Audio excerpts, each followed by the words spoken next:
Assalamualaikum sahabat Nijos Channel. Salam sejahtera untuk kita semua. Semoga sahabat sehat-sehat saja. Amin. Kali ini kami mengajak sahabat untuk mendengarkan kajian Islami rutin Senin pagi. Penyelenggaranya adalah DKM Masjid Jami Al-Ikhwan, Komplek Hankam Kelapa II, Depok. Penceramahnya adalah Ustadz Muhammad Azam Shidki, LC, MSc. Oleh karena itu, marilah kita simak apa yang akan disampaikan. Semoga dapat menambah ilmu dan wawasan keislaman kita semua. Jangan lupa subscribe, like, share, komen dan nyalakan lonceng notifikasinya. Assalamualaikum warahmatullahi wabarakatuh.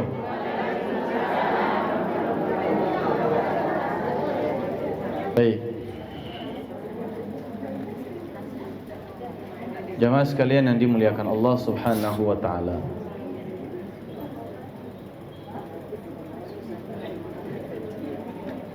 Kita dijanjikan oleh Allah Subhanahu wa taala selepas Ramadan itu janjinya adalah takwa. Itu janji. Sebagian ulama tafsir mengatakan la'allakum tattaqun, bukan semoga, bukan mudah-mudahan, bukan agar kalian bertakwa, tapi dipastikan kalian bertakwa. Harusnya bertakwa. Ya.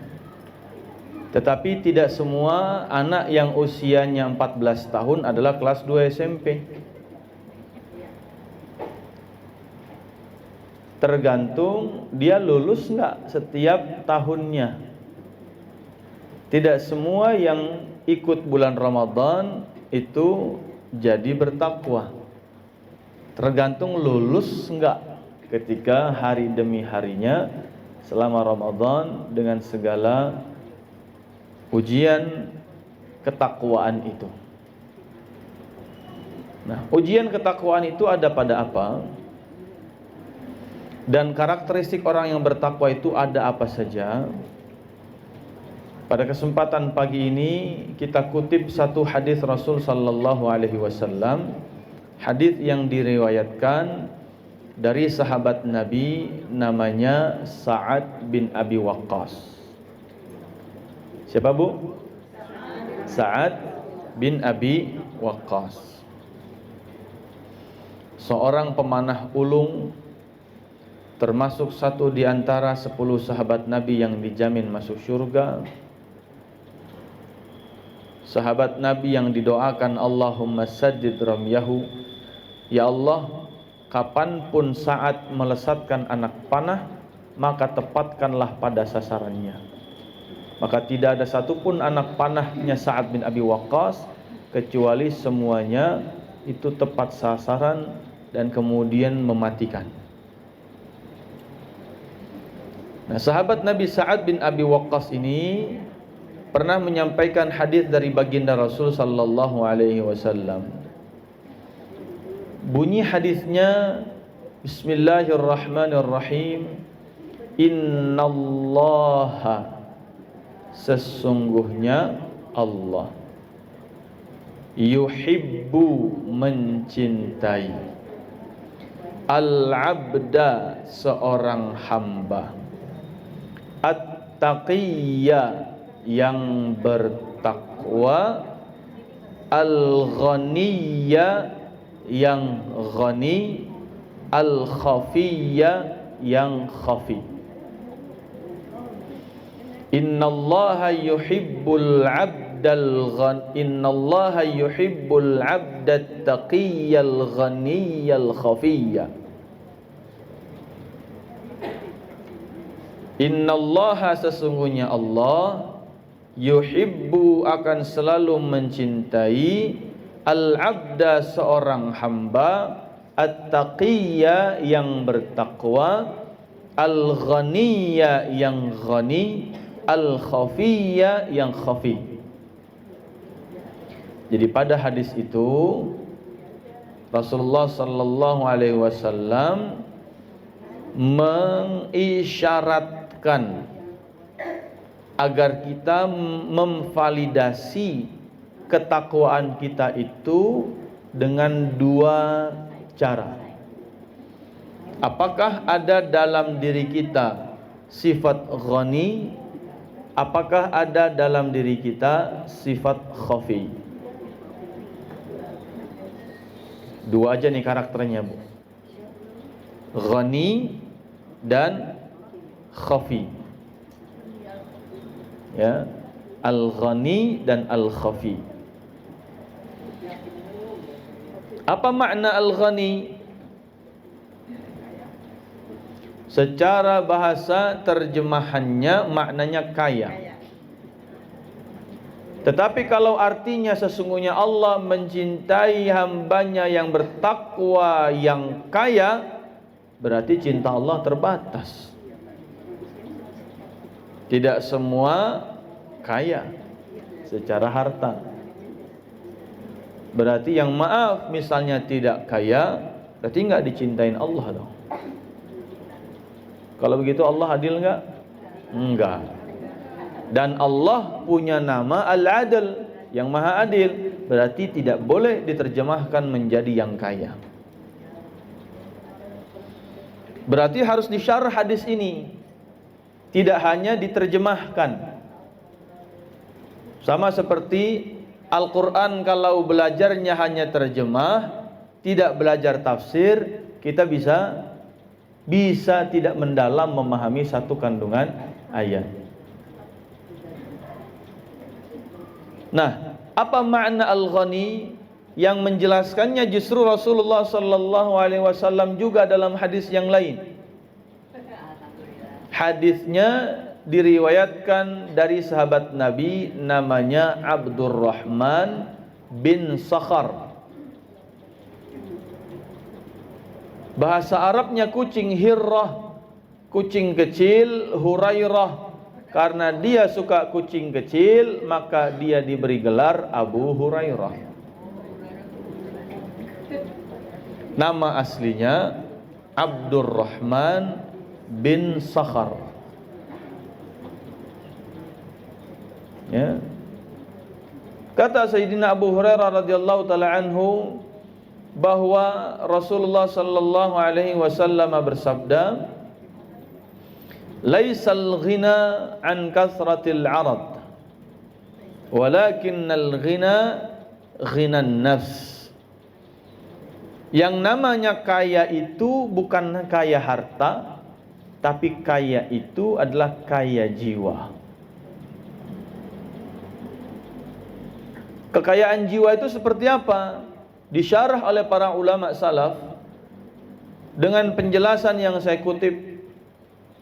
Fa inna thara al-haqiqiyya innama yakunu biqana'atil qalbi wa ridhan nafsi la bikasratil mumtalakatil maddiyati ma'al hirsi wat tama'i. Sesungguhnya kekayaan yang hakiki itu hanya akan berada, hanya akan terletak, hanya akan dimiliki oleh hati-hati yang qanaah dan jiwa-jiwa yang selalu ridha. Dia tidak akan dimiliki oleh orang-orang yang memiliki materi yang berlimpah, yang ketika mendapatkan materi yang berlimpah itu didorong karena obsesi dan mendapatkannya disertai dengan keserakahan. Jadi kaya itu tidaklah artinya kepemilikan materi yang berlimpah yang dia dapatkan karena dorongan obsesi dan diiringi oleh keserakahan. Berarti makna ghani penjabarannya dua, hati qanaah dan jiwa yang selalu ridha. Hati yang qanaah Berarti qanaatul qalbi itu tempatnya di hati. Dan tidak akan menjadi qanaah kalau sudah terkontaminasi dengan mata,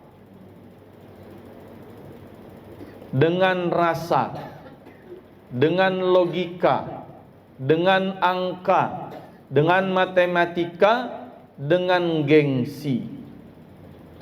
Saya kasih contoh. Baju, kalau hati yang qanaah itu, dia cukup dengan hati untuk melihat esensi pakaian adalah menutup aurat. Tapi yang membuat hati kemudian tidak qanaah ketika terkontaminasi bahkan terdominasi oleh mata. Disitulah mata mulai punya penilaian yang berbeda. Baju ini motifnya jadul,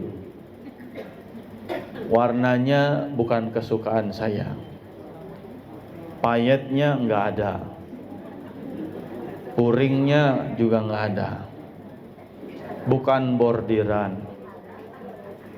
Bicara ukuran, ini mah L, sempit kegedean. Bicara apa? Angka, harga, matematika, dan gengsi. Berapa harganya? Oh, saya kalau segitu nggak level. Belinya di mana? Di emperan Duster 100.003. Mohon maaf, saya nggak bisa, gatal-gatal badan saya. Saya harus Duster yang di mall misalnya. Masuklah gengsi, masuklah harga, masuklah warna, masuklah model, motif, dan seterusnya. Akhirnya apa? Hati tergerus qanaahnya. Yang terpandang adalah kurangnya saja. Kurang update motifnya, kurang cerah warnanya, kurang bergengsi tempat belinya. Ya, kurang apa lagi? Kurang banyak perhiasannya. Ya, polos doang misalnya. Nah, padahal yang disebut qanaah adalah cukup. Makanan, ya, Rasul sallallahu alaihi wasallam menyebutnya luqaimat yuqimna sulbah. Dia sebenarnya cukup hanya dengan beberapa suapan yang bisa menegakkan tulang punggung. Tapi kalau sudah terdominasi dengan rasa, dengan mata, dengan selera, kira-kira berubah nggak? Berubah. Donat itu di mana-mana tengahnya bolong. Tapi melihat donat, kalau sudah terkontaminasi selera, saya nggak selera yang donat begini. Saya nggak selera karena ini mereknya nggak ada mereknya. Saya nggak selera karena toppingnya begini dan seterusnya. Ya, padahal sama-sama donat. Ya. Makanya ketika al-thara al-hakiki, maka kekayaan itu harusnya dipandang secara hakikat, bukan zahir, bukan gengsi, bukan pride, kebanggaan, bukan dengan insecure kalau tidak seperti yang diinginkan. Sehingga kita membuat standar diri kita yang kita standarisasi dengan standarnya orang. Memaksakan bajunya orang dipakai untuk kita,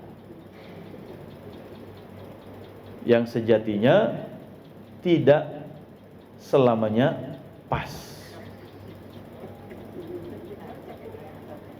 Ya, tidak selamanya pas. Lihat sayur lodeh aja kuahnya, beningnya beda-beda, tergantung orang mana yang masak. Betul? Ya. Sayur asem aja beda-beda isinya, tergantung orang mana yang masak. Rendang saja itu beda-beda warna bumbunya. Ada yang hitam kering, ada yang coklat basah, yang merah. Beda-beda tergantung siapa yang masak. Boleh tulisannya warung Padang, tapi yang masak ternyata orang Jawa. Betul? Ya.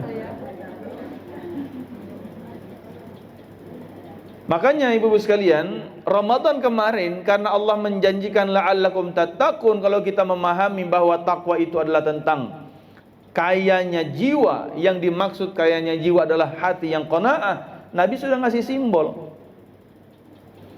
bahwa sebenarnya kalau sahur itu kita mau seperti sahurnya Nabi, Nabi itu sahur cukup dengan 3 butir kurma. Dan saya boleh husnudzon, ingat, tidak suudzon. Saya boleh husnudzon bahwa tidak ada satupun di antara kita yang sahurnya kemarin 3 butir kurma doang.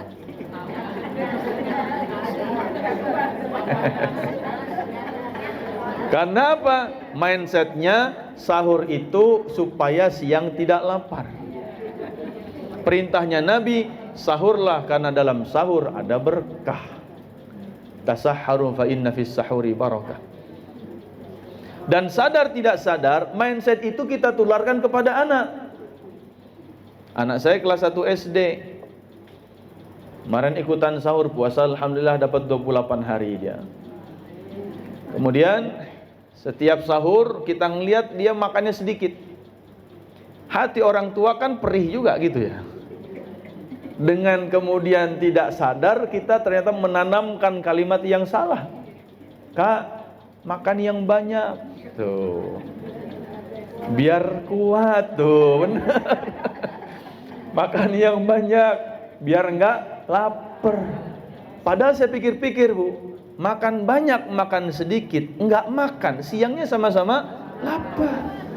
Karena lapar itu mekanisme tubuh kita sesungguhnya, ya.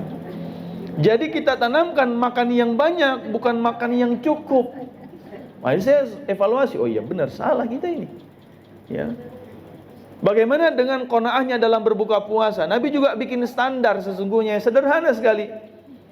Qit'ata tamrin, kemudian madqata labanin, kemudian syurbata ma'in, setengah kurma, sepotong kurma, setetes susu, seteguk air. Ya, siapa yang buka puasanya dengan 3 tadi? Sepotong kurma, setetes susu,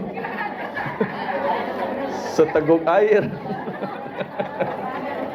Minimal kita gorengan ceban ini kita nih. Nah.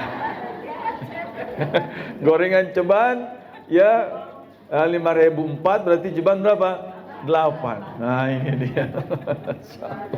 Subhanallah. Ya. Padahal itu nilai yang paling esensial. Qana'atul qalb.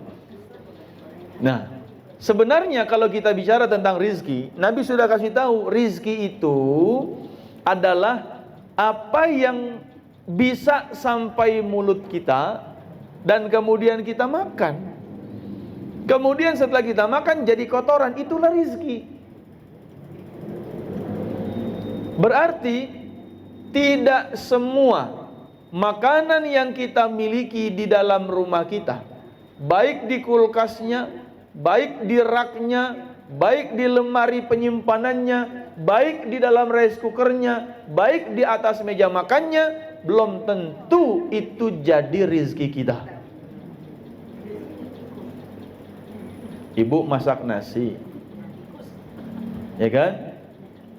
Tadinya mau niat makan sarapan, karena sudah terlambat, akhirnya buru-burulah ke Al-Ikhwan, nggak jadi makan. Ternyata pulang dari Al-Ikhwan diajakin makan soto dulu di seberang sini. Ada soto kan? Akhirnya nyampe rumah kenyang. Kemudian sore hari hujan, ada tukang bakso lewat, tok tok tok tok. Kayaknya enak makan yang kuah-kuah anget-anget. Bang, beli bang. Belilah bakso, makan bakso, selesai makan kenyang. Malam-malam pengen makan nasi, ingat pesan dokter. Kata dokter, nggak boleh makan nasi lewat dari jam 6 maghrib. Akhirnya itu nasi yang dimasak tadi pagi nggak kemakan. Besok harinya sudah berniat, udah gampang bikin nasi goreng aja lah buat besok pagi. Pas besok paginya mau makan, baru mau masak, disamperin sama tetangga, diajak senam. Ya. Ingat kata dokter, kalau mau senam yang terbaik untuk pembakaran tubuh kita adalah tanpa sarapan. Akhirnya ya sudah, ntar ajalah masaknya. Itu nasi belum kesentuh. Nyampe rumah selesai senam, ternyata buka rice cooker udah keras nasinya. Mau dimakan pun nggak bisa. Akhirnya kemudian dikerok, ditaruh kemudian di wadah, kemudian dibawa ke tanah sebelah. Kebetulan di tanah sebelah ada bebek, ada ayam. Berarti itu rezekinya siapa? Bebek dan ayam. Ya. Apa yang sudah ada di dalam rumah kita saja belum tentu rezeki kita. Musim hujan enak bikin kolak anget-anget. Tukang pisang lewat. Bang, beli bang. Udah beli pisang, santannya belum ada. Pergilah kemudian ke warung beli santan. Kemudian setelah beli santan, ngebayangin lagi ini musim hujan, pisangnya kurang, santannya belinya berlebih. Biar ntar kalau tukang pisangnya datang lagi, nggak perlu keluar lagi beli santan. Tinggal tukang pisang dipanggil, tinggal bikin pakai santan, jadilah kolak. Rupanya hari kedua tukang pisangnya nggak lewat-lewat. Cari informasi, keluarganya meninggal di kampung. 40 harian lagi. Setelah 40 hari itu tukang pisang balik lagi ke Depok. Pas beli pisang, mau masak buka kulkas, ternyata santan karanya basi, kadaluarsa. Akhirnya santannya dibuang. Padahal sudah ada di dalam kulkas kita. Ya. Karena sejatinya kita akan terus punya obsesi. Ini dia, maka ditandai tadi. Jangan sampai kepemilikan materimu itu berdasarkan keinginan dan obsesi, bukan kebutuhan. Itu yang membuat jiwa kita miskin. Ingat kisah atau nasihat Nabi Adam kepada beberapa anaknya. Wasiat Nabi Adam kepada beberapa anaknya, salah satunya adalah tentang jangan pernah ikat hatimu dengan harta. La ta'qid qalbaka bil mal. Lihat Nabi Adam alaihissalatu wassalam, semua nikmat surga yang begitu luar biasa sudah Allah karuniakan, banyak. Tapi kesalahannya ada pada hati yang tidak qanaah. Itulah yang menimbulkan obsesi, hirs, wa tama' dan keserakahan. Maka tadi ditandai betul, kekayaan yang hakiki adalah tentang hati yang qanaah dan jiwa yang selalu ridha, bukan tentang kepemilikan materi yang berlimpah, apalagi didorong oleh obsesi dan mendapatkannya disertai dengan keserakahan. Berobsesi ingin mendapatkan satu buah dari pohon yang dilarang. Apakah tidak merasa cukup dengan semua nikmat yang sudah Allah berikan di surga dan dipersilahkan? Silahkan semuanya. Yang ini mah jangan. Ujungnya serakah. Nah, apa yang kita pakai dan kemudian menjadi usang, itu juga lah rezeki kita. Ibu punya baju banyak dalam lemari, tapi yang dipakai dasar itu mulu. Berarti rizkinya ya cuman itu.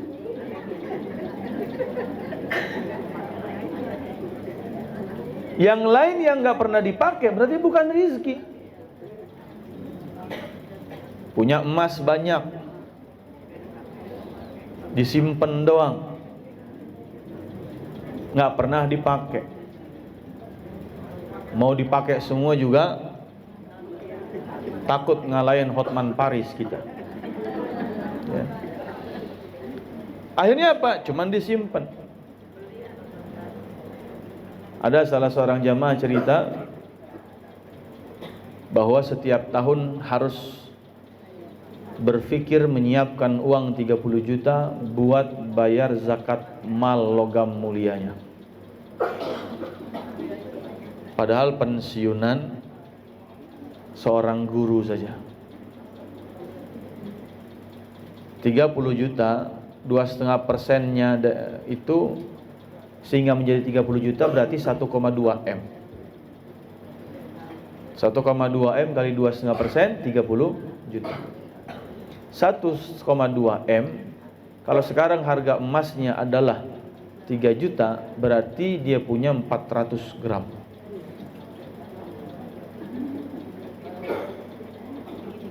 Ya, maka uang, harta yang ditinggalkan itu dalam kitab Tamilul Ghafir disampaikan ujungnya hanya akan menjadi baur atau bura, hanya akan menjadi beban dan konflik.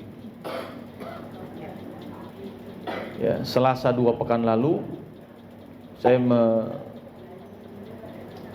membantu, ya, diminta bantuannya untuk menyelesaikan konflik warisan di Cimanggis, di salah satu kelurahan.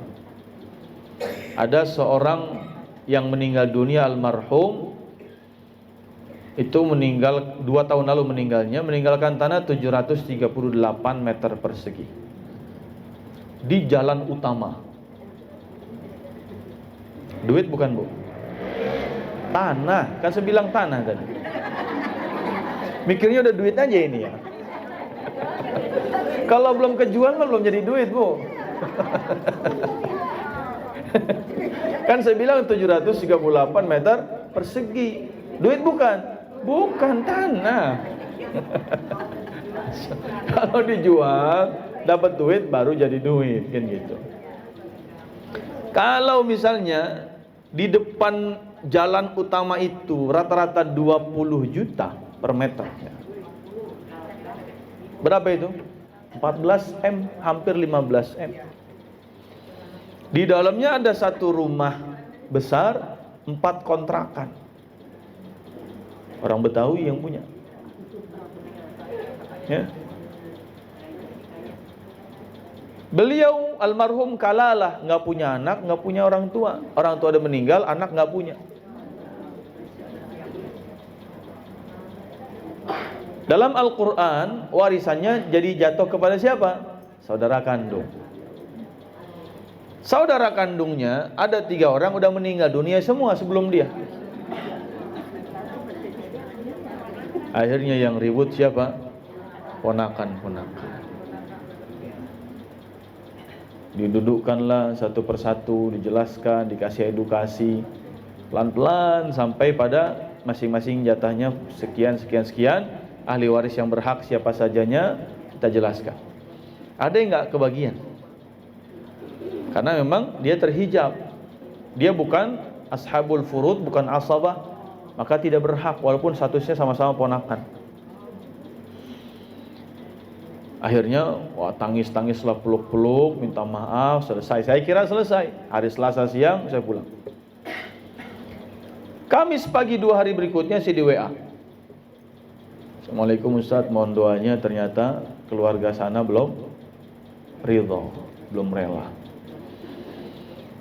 Dan yang luar biasanya, sampai hari ini yang me-WA saya masih minta doa karena beliau dikirimi sesuatu. Badannya jadi tambah sakit-sakitan, ada penyakit yang dokter cek nggak tahu apa tapi badannya sakit dan seterusnya. Jadi sudah sampai main begituan. Itu menjadi rizki almarhum ketika dia masih menempati dan menggunakan. Ketika sudah tidak ditempati, tidak digunakan, bisa menjadi beban 400 gram emas tadi, bisa menjadi konflik ahli warisnya. Ya. Makanya kalau kita contoh Rasul itu nggak punya harta warisan. Ya. Tidak punya harta warisan. Sehingga usi nafsi wa iyyakum bittaqwallah, qanaatul qalb, hati yang merasa cukup itu ujungnya supaya kita tidak sampai mengobsesikan diri kita supaya punya kepemilikan yang banyak, apalagi hanya untuk memenuhi obsesi dan keinginan, apalagi memperturutkan tabiat keserakahan. Ya. Coba Bu, kalau di majelis-majelis nih ya, habis acara pengajian, kira-kira ya siapa yang suka operasi plastik? Hah? Sayang ya. Alhamdulillah kalau memang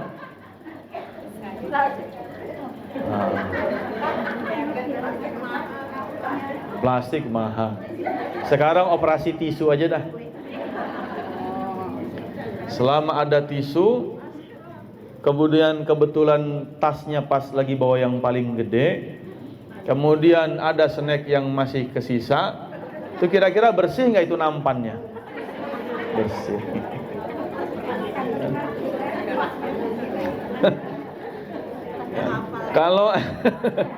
Kalau ada satu kotak snack udah dibagi-bagiin gitu ya, kemudian ada yang tersisa, sebenarnya cukup nggak kita dengan jatah satu kotak snack?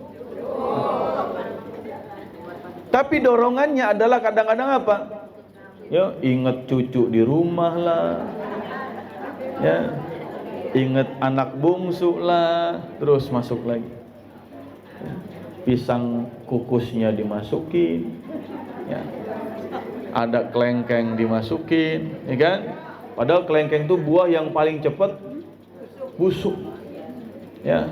Akhirnya pengajian 3 hari setelahnya ngeliat tas lagi masih ada kelengkeng kemarin, lupa dikeluarin. Jadi rezeki nggak Bu? Kenapa? Karena lahir dari hati yang tidak qanaah. Lihat rumah orang zaman dulu besar-besar, garasinya, terasnya gede-gede. Dalam rumahnya itu perabotnya nggak banyak, TV-nya 14 in doang kecil. Makin kesini rumah makin kecil, TV-nya makin gede. Bayangin masuk rumah tipe 36, buka pintu langsung perabotan semua, numpuk barang. Karena pengen ini, pengen itu, lemari gantung, rak kemudian nempel di tembok, kemudian TV-nya yang layar datar yang gede dan seterusnya. Pengen ada yang home theater, pasang ini, pasang itu. Padahal rumahnya kecil.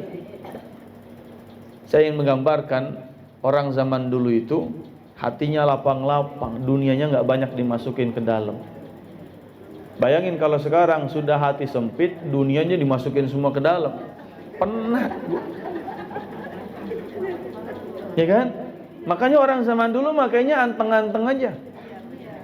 Punya anak 15 kagak pernah mikir dia. Yang mikir justru tetangganya, loh kok bisa ya dia begitu. Dia aja nggak pernah mikir Bu. Yang kepikiran justru tetangganya kan. Kok bisa ya 15 anak. Ibu saya itu 15 saudara kandung, 15 bersaudara kandung.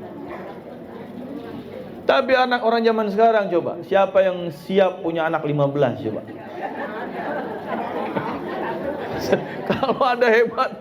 Kalau ada hebat dah. Ya. Hah? Capek, yang capek kan ibu. Karena udah kebayang bakal ketitipan 15 cucu kan gitu. Padahal kakek saya rumahnya kecil, kerjanya cuman bikin batu bata sama genteng. Ya. Tapi hidup. Semua anaknya, uak saya punya pesantren semua, alhamdulillah. Jadi orang lah kira-kira. Kenapa? Kita lihat orang zaman dulu hatinya qanaah semua. Kayaknya lempeng, tenang gitu. Ya. Sekarang pikirannya banyak. Kenapa? Terkontaminasi dengan mata tadi. Pengen ini, lihat warna, model, tipe, corak, ya kan? Gengsi, harga, beli di mana, dan seterusnya. Nah, maka usi nafsi wa iyyakum, sifat ghani yang pertama adalah hati yang qanaah. Fal qalilu katsirun idza qana'a wal katsiru qalilun idza tama'a. Sesuatu yang sedikit akan tampak banyak kalau direspon dengan hati yang qanaah, tapi sesuatu yang banyak akan tampak sedikit ketika hatinya merespon dengan tama atau serakah. Ya. Ya. Makanya saya punya teman waktu pertama kali berangkat ke Mesir itu dia sudah nikah. Ya, umur 19 tahun sudah punya istri. Nah sekarang terakhir ketemu dia kasih tahu istrinya sekarang udah 4. Ya. Saya sudah 4. Ya. Saya sudah 4. Tadut 4 dan adem ayem aja nggak ada masalah. Masya Allah. Salah satu kebiasaannya adalah apa? Kalau makan itu selalu sepiring berdua dengan istrinya. Kan masing-masing rumah nih Bu. Nah ketika datang ke rumah istri pertama, dimanapun kebiasaan beliau dari awal nikah itu makan dengan istrinya selalu sepiring berdua. Ya. Kenapa? Karena mau sesedikit apapun yang ada di dalam hidangan satu piring akan terasa banyak, cukup kalau hatinya qanaah. Mau makan sendirian piringnya gede, nasinya numpuk, sayurnya banyak, ikan sama ayam dicampur pun masih terasa tidak kenyang kalau yang dipandang adalah dengan mata, selera, rasa dan seterusnya, hati yang tidak qanaah. Itu gambaran sedikit saja. Ya. Baik, yang kedua adalah ridha nafs, jiwa yang selalu ridha. Jiwa yang selalu ridha itu kita ambil dalam surat Al-Fajr. Jiwa dalam surat Al-Fajr Allah panggil wahai jiwa yang tenang. Ya ayyatuhan nafsul mutmainnah. Bagaimana mendapatkan jiwa yang tenang? Tadi qanaah itu membuat hati tenang. Tapi mendapatkan jiwa yang tenang yang ujungnya adalah ridha dan diridhai, radiyatan mardiyah, itu kuncinya hanya satu. Irji'i ila rabbik. Pulangin semua ke Allah. Pulangin semua ke Allah. Kembaliin semua ke Allah. Irji'i. Pulangin sama Allah semua. Jiwa akan tenang tidak? Tenang. Contoh, Nabi Ayub sakit 20 tahun lebih. Beliau pulangin kondisi sakitnya ke Allah. Nggak ada satupun kalimat keluh kesah dalam beliau menderita sakitnya. Kenapa? Karena beliau sudah pulangin ke Allah kondisinya dengan doanya anni massaniyad durru wa anta arhamur rahimin. Beliau enggak bilang anni massaniyal maradu, anni massaniyas saqamu. Beliau enggak bilang ya Allah aku kena penyakit, enggak. Tapi anni massaniyad durru, aku tertimpa satu keburukan yang membuat ibadahku tidak nyaman, badanku tidak nyaman buat ibadah. Beliau nggak bilang sakit. Lihat bagaimana Nabi Yunus dalam kegelapannya, dalam kebuntuan, kesendirian, keterasingan, ketidaktahuan jalan keluar dan solusinya di dalam perut ikan paus, dia pulangin situasi dan kondisi itu. La ilaha illa anta subhanaka inni kuntu minadh dhalimin. Lihat Nabi Ibrahim, 87 tahun belum punya keturunan. Sarah itu, Siti Sarah alaihassalam, adalah wanita yang beliau bilang sendiri, ana ajuzun aqim. Saya ini udah tua, mandul, plus menopause lagi. Ya. Tapi pada akhirnya beliau pulangin ke Allah kondisinya dan kondisi istrinya. Ya Allah, rambut saya sudah mulai beruban, tulang-tulang saya sudah mulai lemah, persendian saya sudah mulai lemah, dan saya mendambakan ada yang mewarisi saya secara perjuangan agama ini. Tapi istri saya mandul ya Rabb. Cerita, ngobrol sama Allah, ngembaliin semua ke Allah.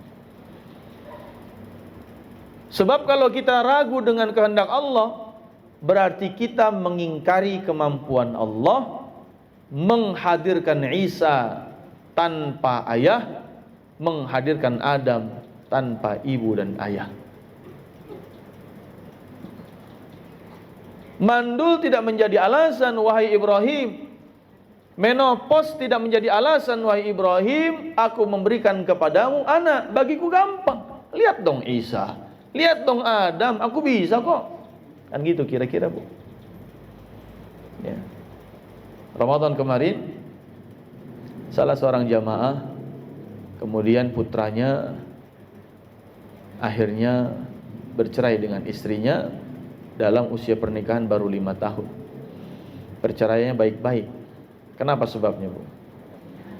Ya, karena belum punya anak dan sudah menempuh berbagai cara, katanya secara medis. Udah bayi tabung sekali gagal, sudah nyerah. Dia memulangkannya kepada diskusi dengan pasangan saja. Kayaknya kita nggak akan bisa punya anak, kita pisah aja yuk.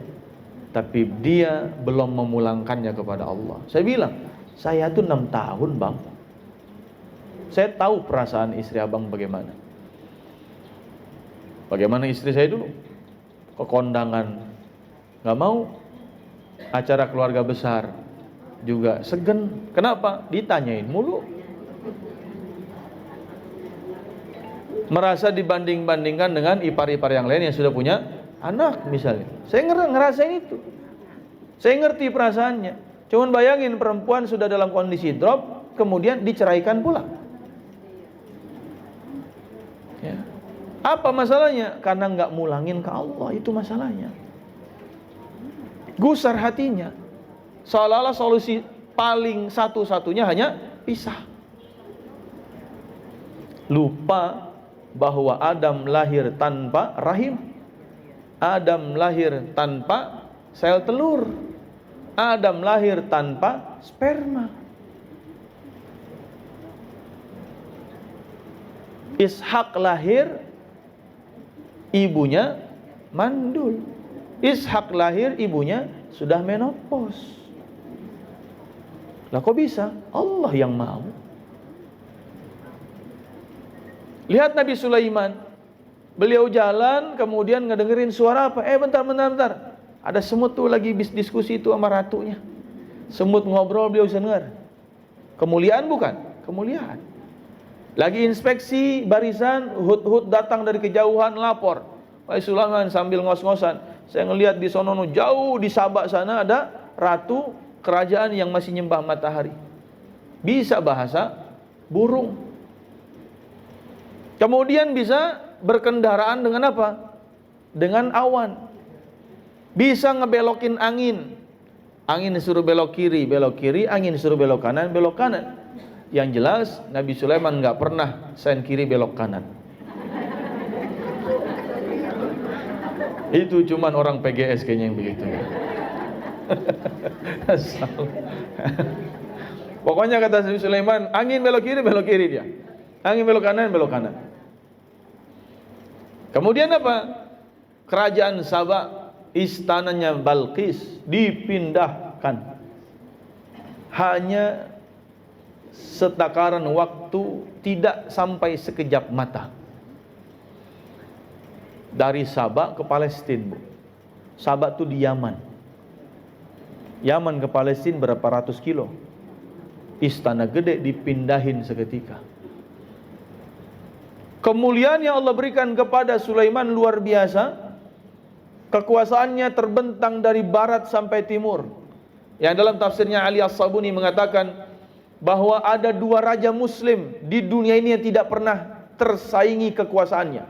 Pertama adalah Daud Sulaiman, yang kedua adalah Dzulqarnain. Tapi di balik semua kemuliaan dan fadilah yang Allah berikan, beliau pulangin semua kepada Allah dengan mengatakan hadza min fadli rabbi. Ini semua karunia Allah, bukan kehebatan saya.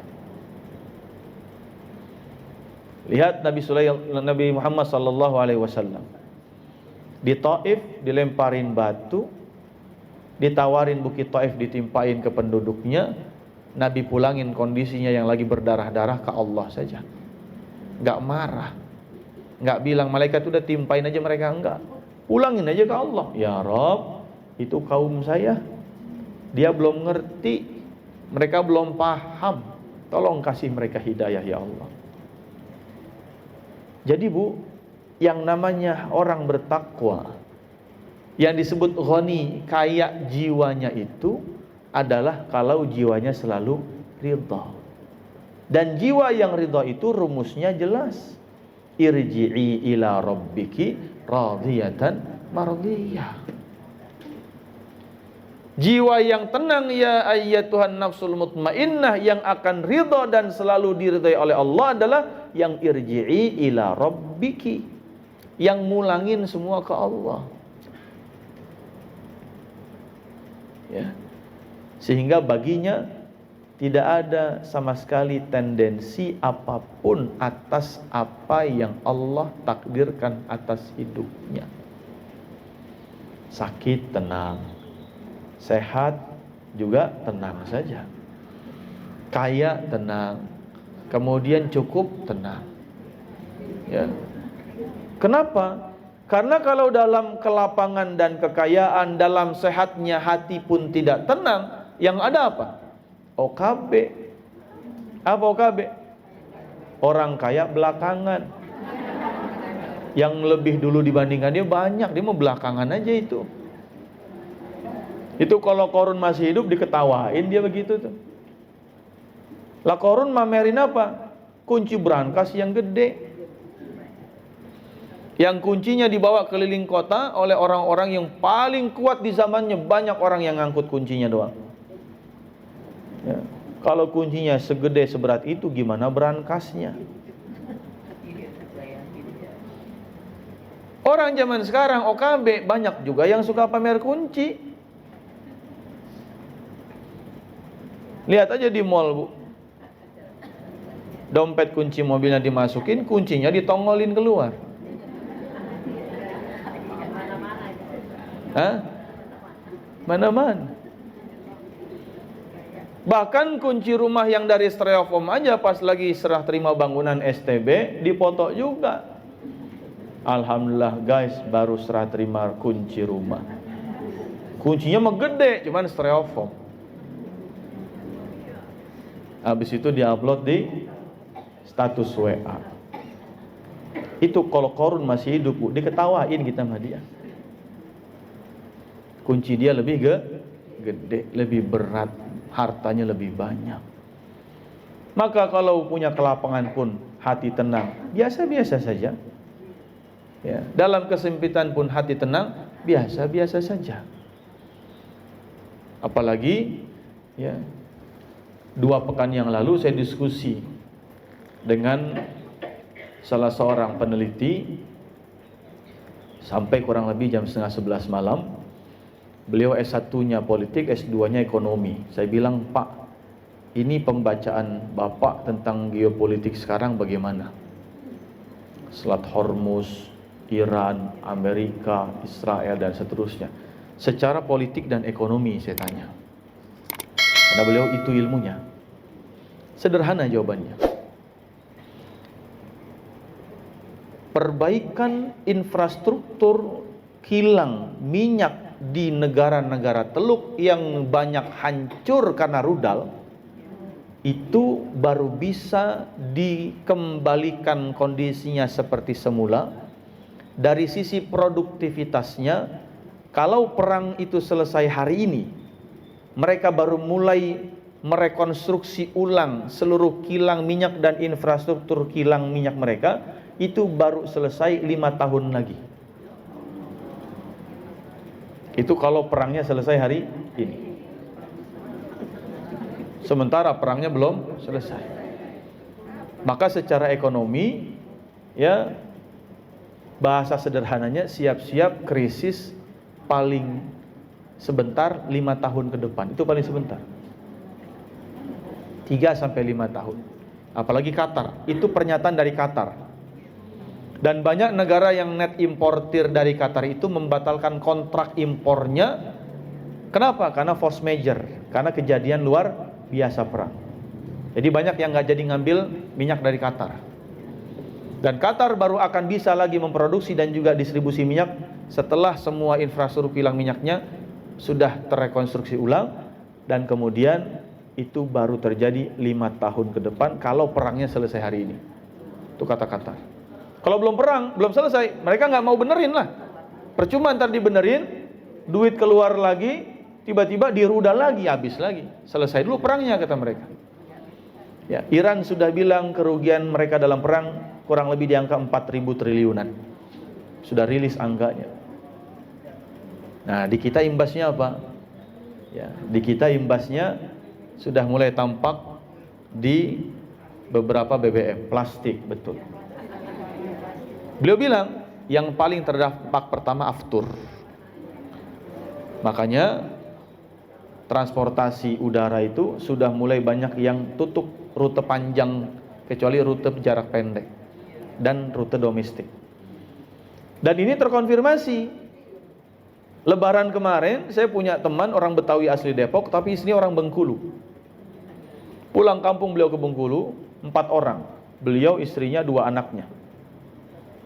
Nah, ketika mau pulang lagi ke Jakarta setelah liburan lebaran itu, karena anaknya sakit, beliau pengen reschedule tanggal. Bukalah kemudian aplikasi tiket online.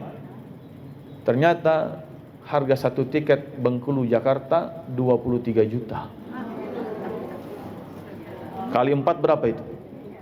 92. Saya tanya, terus ente gimana bang? Udah, aneh akhirnya nggak jadi ganti tanggal, biarin dah bawa anak sakit, kata dia. Ya. Itu sudah terdampak. 70% penerbangan itu afturnya sudah terdampak.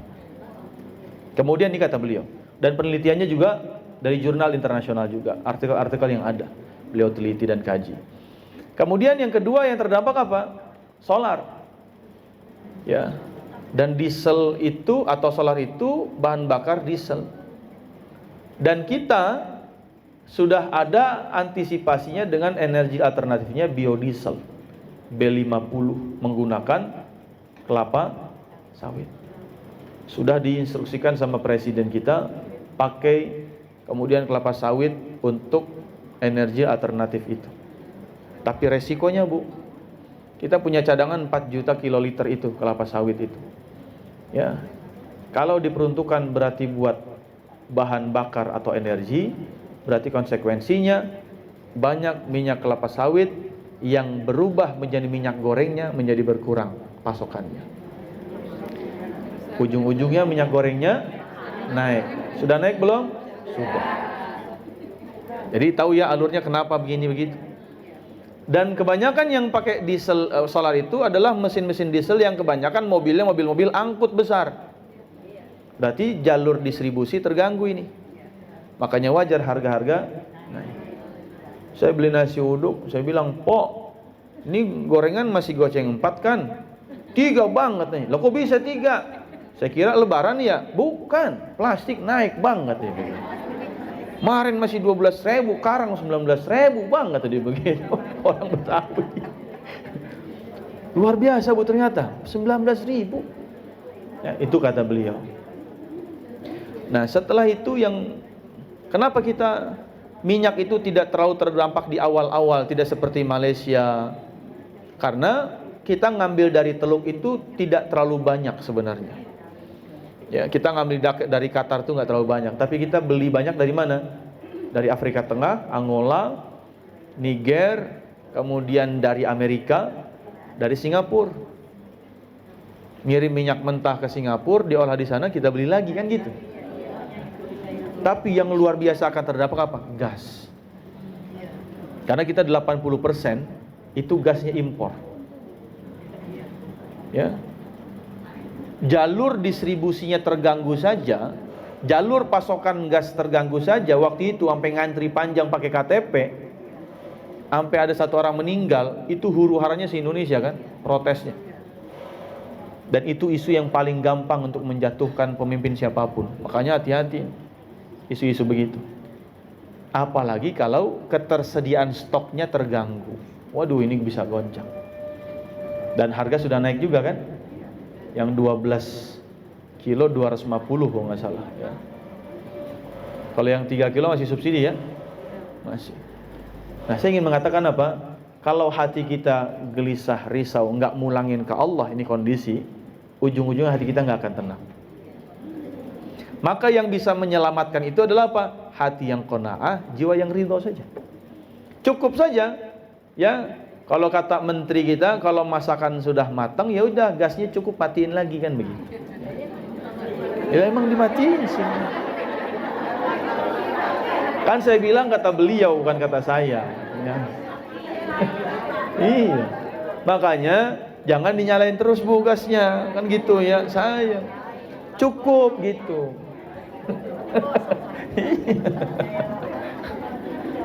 Tapi lucu juga ya, gitu ya. Nah, baik. Yang kedua, yang kedua, karena dua hal tentang qanaah dan ridho itu terkait dengan al-ghani yang pertama. Nah, sekarang karakter ketakwaan yang kedua adalah apa? Al-khafi, yang artinya senyap, tersembunyi. Orang takwa itu adalah orang yang senyap dengan amal. Dan kenapa puasa menjamin bertakwa? Karena puasa itu simbol amalan senyap. Salat di masjid, gerakan kita, salatnya kita kelihatan orang. Bayar zakat, bawa beras ke masjid, zakat kita diketahui orang. Naik haji, itu nggak mungkin ada orang naik haji sendirian. Nggak ada orang wukuf di Arafah sendirian. Nggak akan ada. Saya mau wukufnya ntar tanggal 15 saja dah, nunggu sepi. Nggak sah.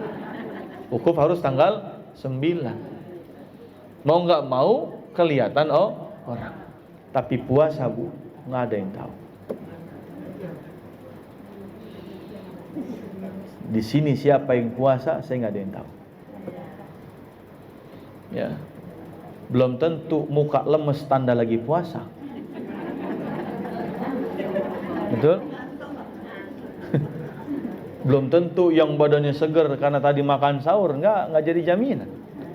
Makan sahur bersama Ramadan kemarin tidak menjadi penjamin bahwa itu akan sama-sama berpuasa dengan kita.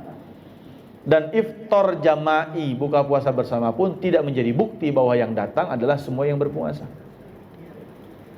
Kenyataannya kalau di dunia perkantoran, iftar jama'i karena karyawannya ada muslim ada non muslim, ikut iftar jama'i nggak Bu?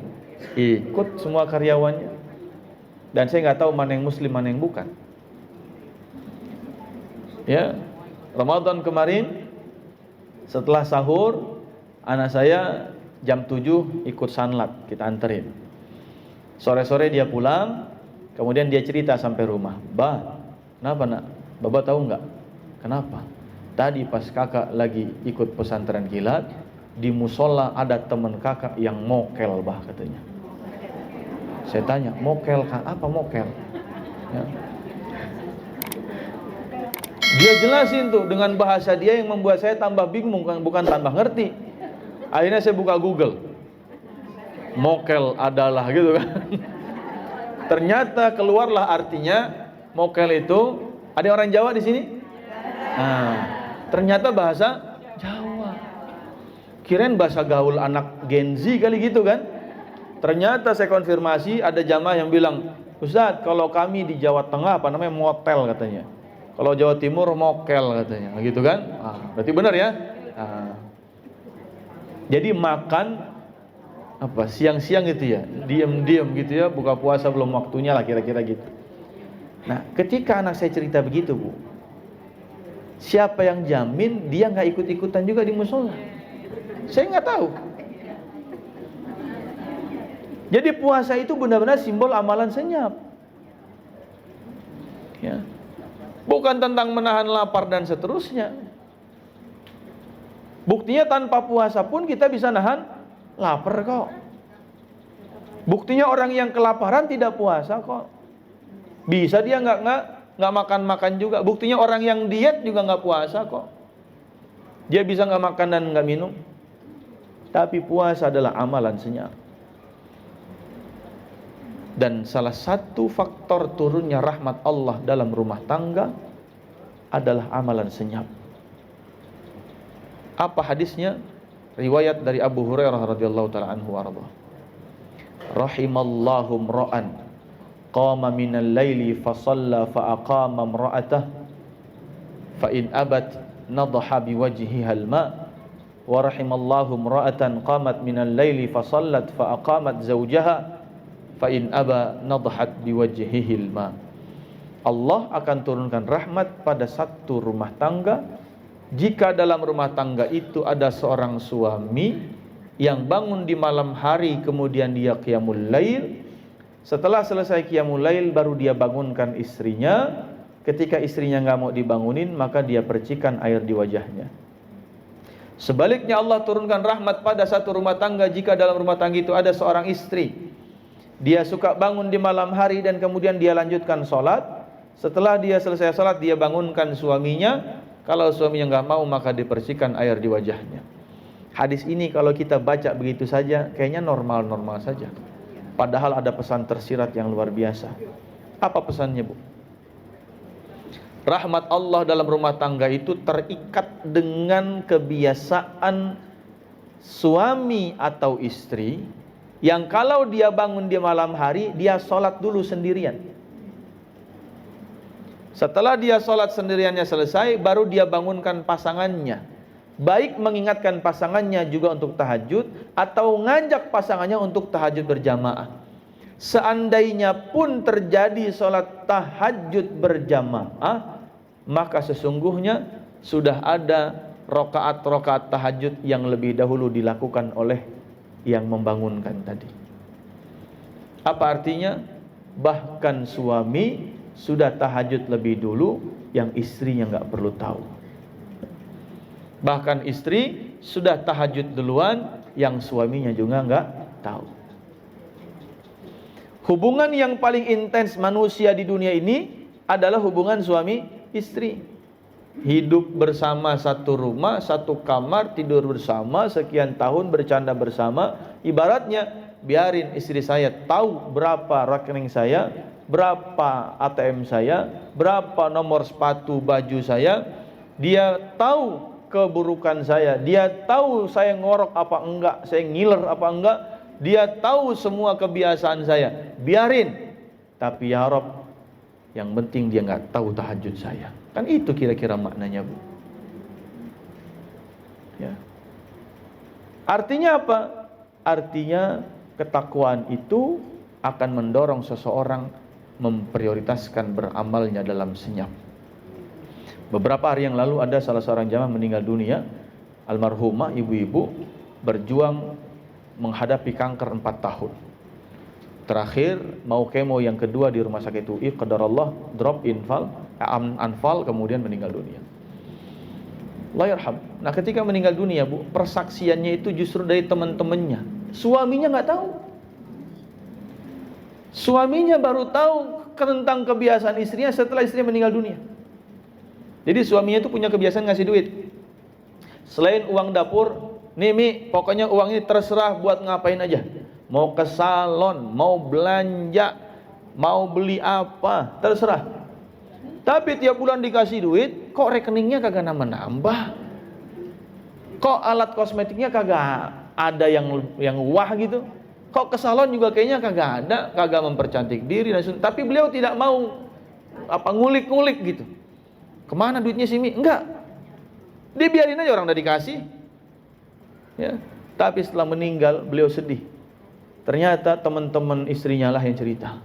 Kebiasaannya Jumat berkah di sini, Jumat berkah di situ, tiap Jumat di banyak titik. Kemudian panti asuhan yatim ini pernah dikasih ini, majlis taklim ini pernah dikasih ini, terus ceritanya dari mana-mana. Dan dia baru tahu ternyata itu yang digunakan istrinya selama hidupnya yang dia sendiri nggak tahu. Ya, subhanallah. Jadi dorongan terhadap amalan senyap ini penting, Bu. Karena kita hidup di era yang segalanya serba publikasi. Dikit-dikit upload, dikit-dikit update. Ya. Contoh Ramadan kemarin ada status WA saya lihat, ya, itu pulang iktikaf. Ya, di pagi hari ke-27. Pulang iktikaf, kemudian berfoto bersama dengan pasangannya dan anaknya 2 orang, sambil gandengan, tangannya dibentangkan begini, kemudian difotoin sama siapa nggak tahu, belakangnya masjid, kemudian update status, alhamdulillah guys baru pulang iktikaf malam 27. Mudah-mudahan tadi malam Lailatul Qadarnya. Saya cuma nanya, emang pentingnya apa? Sepenting apa ngasih tahu orang bahwa kita baru pulang iktikaf tuh sepenting apa? Bilal bin Rabah punya amalan senyap enggak? Punya. Wudu, salat wudu, batal wudu, wudu lagi, salat sunnah wudu, terus begitu. Yang Nabi Muhammad SAW-nya saja tahu setelah beliau dikasih tahu sama Allah lewat mimpi. Kalau Nabi nggak dikasih mimpi sama Allah, Nabi nggak akan tahu. Kalau Nabi nggak tahu, sahabat nggak akan ada yang tahu. Kalau sahabat nggak ada yang tahu, nggak mungkin ada tabi'in yang tahu. Sampai kepada kita nggak akan ada yang tahu. Berapa umat manusia hari ini? 8 miliaran kurang lebih. Nggak percaya, hitung sendiri aja. Pokoknya datanya begitu aja. Ya, umat manusia 8 miliaran. Dari sejak Nabi hijrah sampai sekarang sudah 1447 tahun. Berapa umat manusia yang hidup selama 1400 tahun ini? Kalau jumlahnya 10 miliar, sekarang 8 miliar, katakanlah total umat manusia yang sudah ada 20 miliar saja. Apa maknanya, Bu? Kalau Nabi SAW nggak dikasih tahu sama Allah lewat mimpi, berarti ada 20 miliar umat manusia yang nggak tahu apa yang dilakukan oleh Bilal bin Rabah. Beliau berarti punya amalan senyap, amalan rahasia. Ya. Maka usi nafsi wa iyyakum, kalau kita mau ngecek, memvalidasi apakah kita benar-benar la'allakum tattaqun, cek saja 3 hal minimal. Apakah hati kita semakin qanaah? Apakah jiwa kita selalu ridha dengan segala ketetapan Allah? Dan apakah kita selalu terdorong untuk beramal dengan senyap, atau dikit-dikit orang harus tahu? Jalan senyap itu jalan yang sepi, nggak ada pujian, nggak disebut orang, nggak ada balasan, nggak dianggap, nggak akan diingat. Dan yang menempuh jalan ini hanya orang-orang yang hatinya bersih saja. Ya, mudah-mudahan kita bagian daripada 3 golongan tadi yang tervalidasi ketakwaan kita selepas Ramadan yang telah kita lewati secara bersama-sama. Mudah-mudahan ada manfaatnya. Kurang lebihnya mohon dimaafkan. Sekali lagi mohon maaf lahir batin. Tidak ada yang ditanya? Cukup? Baik, subhanakallahumma wa bihamdika asyhadu an la ilaha illa anta astaghfiruka wa atubu ilaik. Wabillahi taufiq wal hidayah. Wassalamualaikum warahmatullahi wabarakatuh. Terima kasih telah menyaksikan video ini hingga selesai. Jika video ini bermanfaat, jangan lupa subscribe, like, share, komen dan nyalakan lonceng notifikasinya. Tetap jaga kesehatan. Sampai jumpa di video berikutnya. Wassalamualaikum warahmatullahi wabarakatuh.